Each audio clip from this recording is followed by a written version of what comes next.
When you start eating clean in that way, what you find is they lose a lot of fat very, very quickly. They start realizing, whoa, like this is quote unquote easy, and they're recovering from exercise, and they're sleeping better, and they're feeling better, and everything is better. That guy lost like 30 pounds in 2 months. Health Lab just do a little, whatever you call it, double click on this weight loss thing for people that are heavy or have too much fat. I'll tell you what I told Rosenberg in playback. So Block and Rosenberg lost a lot of weight.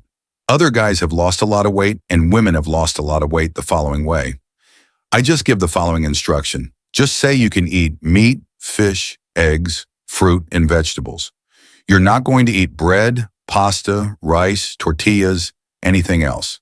If it's not in that short list, water, coffee, or tea are fine. You're not eating it. Now that you know, then people always start the negotiations like, well, can I have salsa? Okay, well, salsa's tomatoes. Yeah, I guess if it doesn't have sugar in it.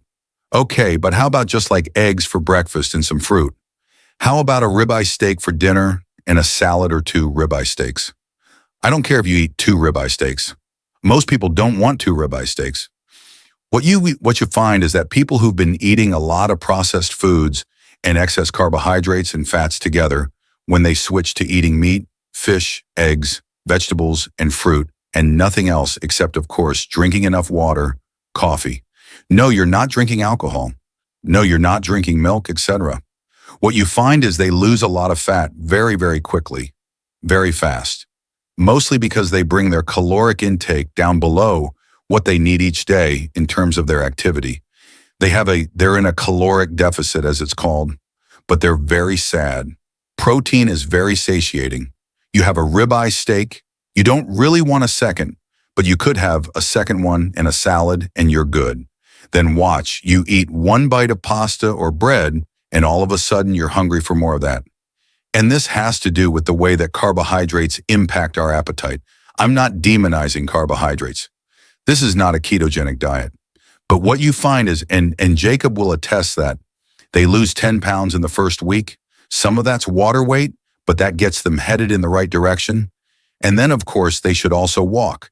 If you can't do cardiovascular exercise like running or biking or skateboarding or whatever, they should walk a lot. Then they start exercising a little bit. And then they start doing some resistance training and they start realizing, whoa, like this is quote unquote easy. And they're recovering from exercise and they're sleeping better and they're feeling better and everything's better. Libido is better, mood is better. It's like, wow. And they go like, how come everybody doesn't know about this? Well, it's not like a specific diet that you could market. I don't even know what you would call it. And again, I have nothing vested in this.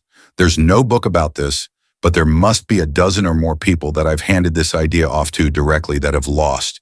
And again, anywhere from probably 20 to, in Mike's case, 60 pounds and kept it off for years now. Chris Ray did this recently. He was like, I want to get in shape. I'm feeling kind of heavy. So Chris is a naturally strong guy. He's got thick joints. He's got a lot of natural muscle build there. So he immediately started going to the gym as well. But when we were in Australia on tour, I was like, here's what you can eat. And I told him those food groups that guy lost like 30 pounds in 2 months. He was over this morning doing the sauna and cold plunge. But he started eating this way too. And then he has an interesting story that he told me I could share, where one day he decided to break to cheat. So he had all this like pizza and ice cream and he just threw it up and he did it. And he was like, it tasted terrible. And I'm like, exactly, first bite feels okay. And then you're craving it, but you don't actually want that. It's some brain thing that we don't quite yet understand. And when you start eating clean in that way of the meat, fish, fruits, vegetables kind of thing, you start to develop a really nice relationship between taste, calories, satiety, and nutrients. But here's where things still fall apart. Even with cleaner eating and better safety signals, actually staying in a calorie deficit is a different battle. It seems straightforward, but in practice it feels like a full-time job. Tracking what you eat, guessing portions, trying to work out if you're even in deficit at all. It gets overwhelming, especially when life is already busy. That's why so many people know exactly what to do, yet still don't see results. This app makes meal tracking incredibly simple. Simply take a photo of the food and it instantly calculates calories and macros. From my experience, it's super accurate, but I always double check the ingredients and add anything it might have missed. You can quickly review or adjust the ingredients to keep your tracking fast and efficient. The scans are very accurate, but for those who want even more precision, the app has a full food database that allows logging meals with exact values, giving confidence when tracking nutrition. And for quick meals or snacks, the barcode scanner makes logging effortless and fast, even for late-night cravings. How AI helps take the guesswork out of nutrition, making it easier to stay on track and support results from workouts. If you want to make the best progress in the gym, start tracking what you eat. Nutrition is what truly makes the results show.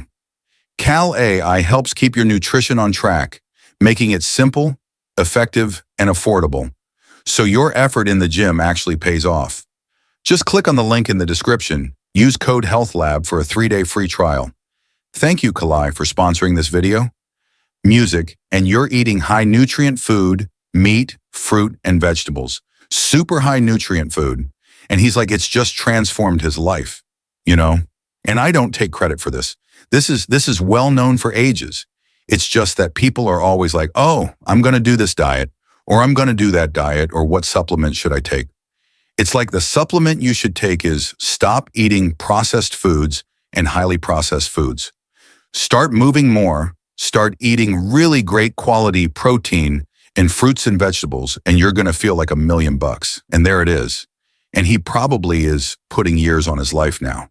And so the discussion around longevity and all this stuff, it's like, sure, there's stuff we could talk about NMN, and we could talk about PRP, and we could talk about Brian Johnson and all the stuff he's doing to be live forever. And but if you do the right things consistently, like 80% of the time, you are going to get outsized positive benefits. You certainly will live a lot longer than somebody who's obese. Sure, obese people have shorter lives, right? You don't see a lot of 300 pounds, 80 or 90-year-olds, right? Just think about that. Just think about that, right? We're not shaming anyone. We're just like stating the facts. You don't see a lot of older obese animals either.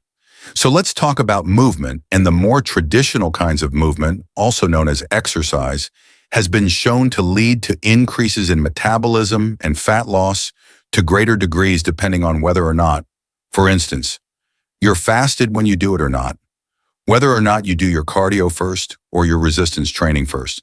And this is, again, in a literature for which there's a lot of controversy. But in digging through all the studies on this, we're finally starting to arrive at a consensus of when is best to do exercise and what types of exercise to do. If your goal is fat, different types of exercise engage the musculature of the body and the heart and the lungs in different ways, and can have vastly different effects on things like hormones and metabolism, depending on whether or not it's of high intensity, moderate intensity, or low intensity. So rather than think about weight training versus cardiovascular exercise, I think the most simple way, the most fluid way to have this conversation about exercise and fat loss is in terms of 3 general types of training. Whether or not it's done with weights or body weight doesn't really matter. And those are high-intensity interval training, something that seems to have gained a lot of popularity in recent years, so-called HIIT, H-I-T, so high-intensity interval training, sprint interval training. So that's going to be very high intensity, or SIT, or moderate intensity, continuous training, MIC. So we can think about high, medium, and low intensity exercise. Although low intensity usually means that you could carry on a conversation, or maybe you'd have to gasp every few steps or so while trying to talk and run.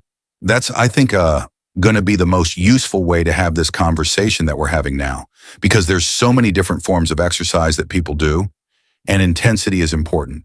Want to burn more body fat? Exercise intensely for 20 to 60 minutes. The higher the intensity, obviously, the shorter that bout is going to be, and then move over into zone 2 cardio. And if you do that fasted, or the medium intensity cardio, I should say, and if you do that fasted, then indeed you will burn a higher percentage of body fat. So again, this isn't really an issue of how long you exercise. It's an issue of how intensely you exercise, and therefore what fuel source you're drawing from. So hopefully I've made that clear, but basically you need to deplete glycogen or through high intensity exercise, and then move to a steady state exercise that will allow you to burn more fat, or you Need to perform a medium intensity or low intensity type exercise for a long period of time before you shift over to burning fat. And indeed, it seems that going into all that fasted will facilitate the burning of more fat overall.